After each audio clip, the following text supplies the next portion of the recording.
Boa tarde. Hoje Renata Pacola visita o Centro Cultural Banco do Brasil para a abertura da exposição Meme do Brasil, da memificação. Tem vários espaços. Esse aqui que nós estamos visitando é o Combater com Ficção. Riso como resistência. Controlar o humor tem sido uma obsessão do poder. Piadas desmontam solenidades, expõem contradições e tornam risível aquilo que a autoridade precisa sacralizar.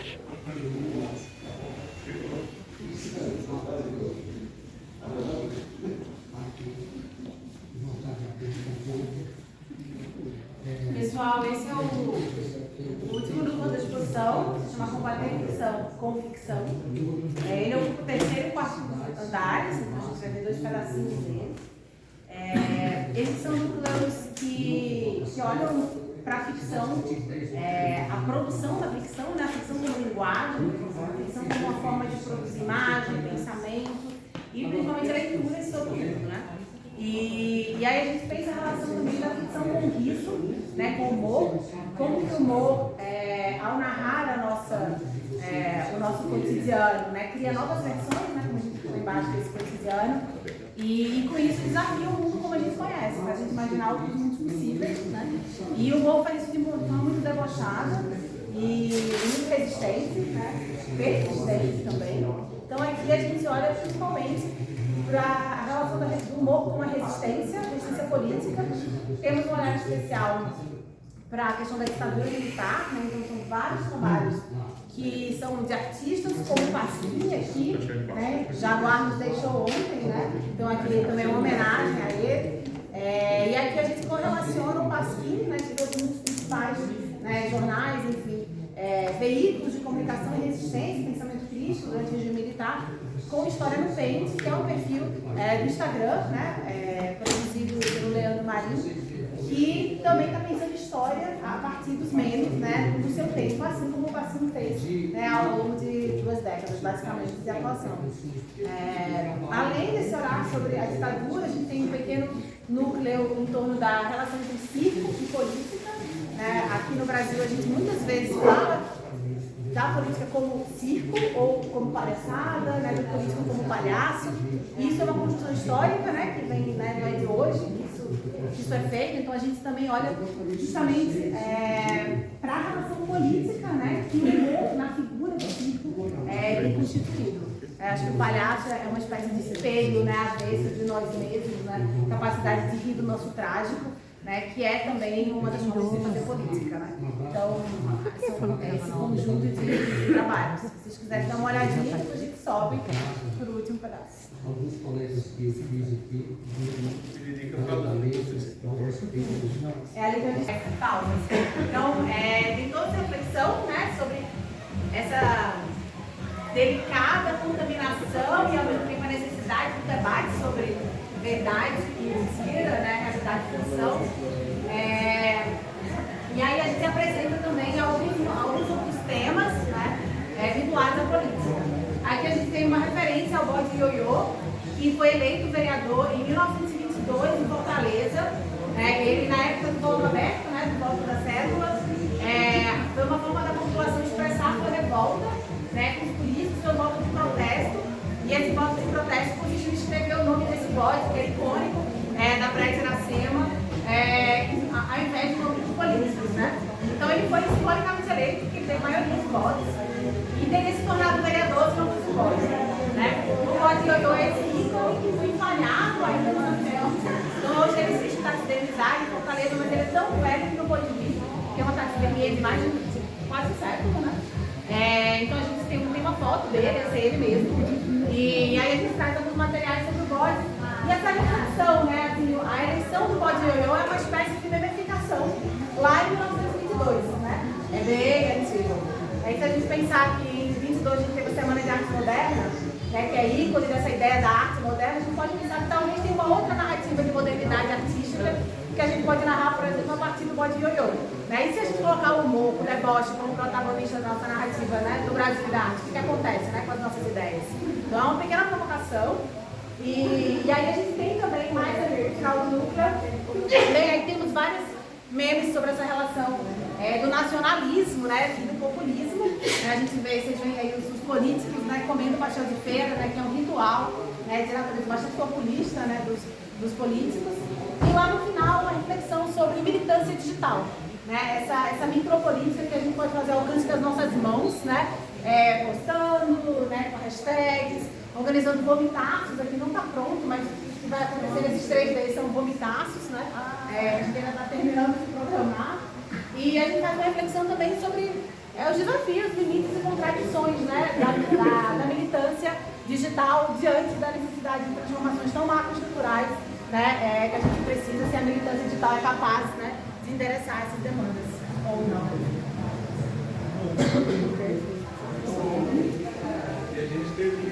Termina aí depois a saída por lá, para vocês poderem ver o último trabalho da exposição que está do lado de fora.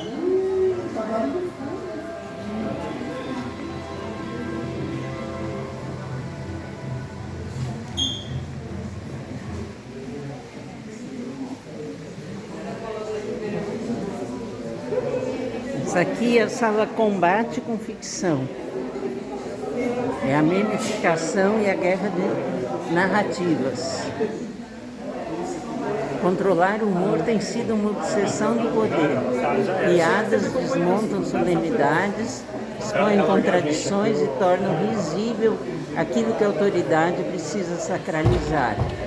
Por isso, do pão e circo à manipulação algorítmica das redes, o riso segue sendo disputado como tecnologia de poder, ora domesticado e absorvido pelo sistema, ora perseguido por seu potencial de desestabilização. Diante do poder, humor, ironia e deboche operam como forças ambivalentes, capazes de reforçar ou corroer estruturas. Neste andar, as criações reunidas refletem o papel central do humor entre o analógico e o digital. Com a explosão das redes sociais e a ascensão da militância online, memes tornaram-se armas políticas. No Brasil, uma das sociedades mais conectadas do mundo, expressões como gabinete do ódio ou fascismo de iFood são exemplos de como as crises políticas foram transformadas em narrativas virais.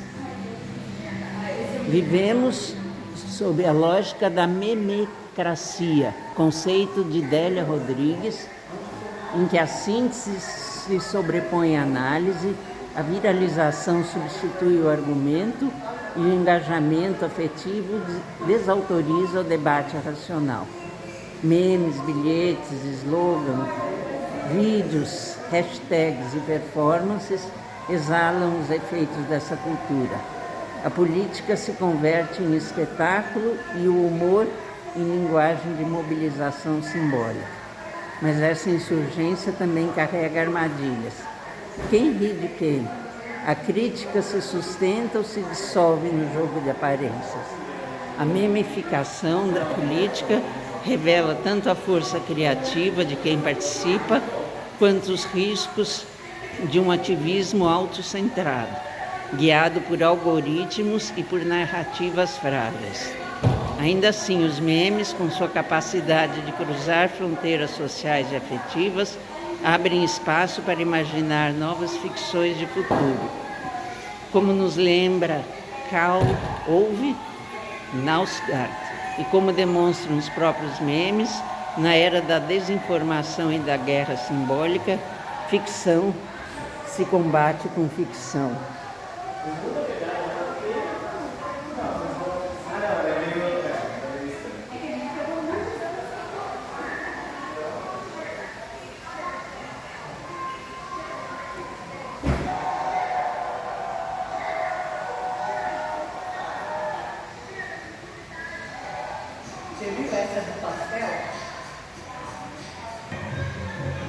O bode ioiô.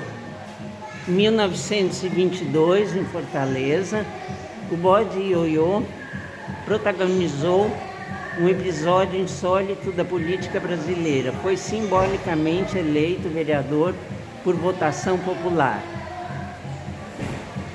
Muito além de anedota folclórica, sua história revela como, no Brasil, há muito a crítica social caminha de mãos dadas com o humor e a criatividade cotidianamente praticada. Trazido à capital cearense por retirantes sertanejos em 1915, o bode foi adotado por José de Magalhães Porto, tornando-se mascote da praia de Iracema. Seu nome remete ao trajeto repetitivo que fazia entre a praia e a Praça do Ferreira, como um ioiô. A eleição do bode foi um gesto de escárnio às elites políticas. Em tempos de voto aberto e sem fiscalização efetiva, seu nome apareceu nas cédulas como protesto contra representantes distantes das demandas populares. Ao eleger um bode, a população expressiva que até um animal representava melhor seus interesses. Esse gesto radical, anterior à Semana de Arte Moderna de 22, ecoava os ventos da ruptura e reinvenção cultural que circulavam no Brasil, revelando um país em ebulição criativa e política.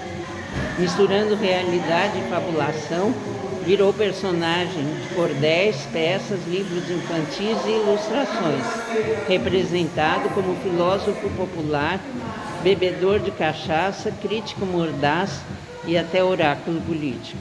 Após sua morte, provavelmente no fim dos anos 1920, o bode ioiô foi empalhado e passou a integrar o acervo do Museu do Ceará, onde permanece como testemunho físico de uma história marcada por ironia e invenção coletiva.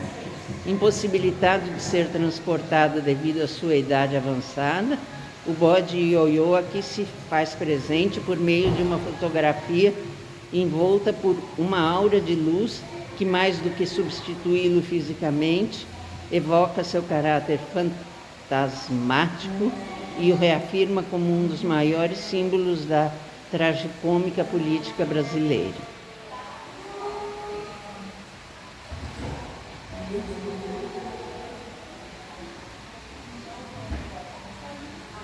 Aqui os cordéis do bode ioiô. Chaveiro.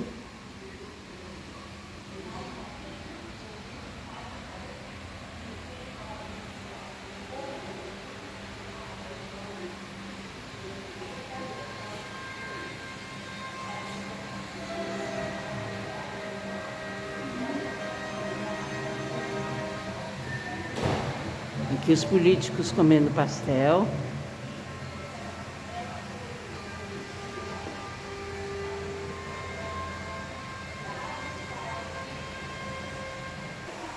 Militância digital.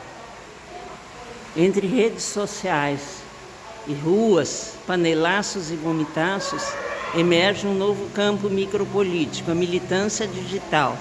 Nesse espaço ambíguo, o embate oscila entre o desejo de mudança e a espetacularização do engajamento.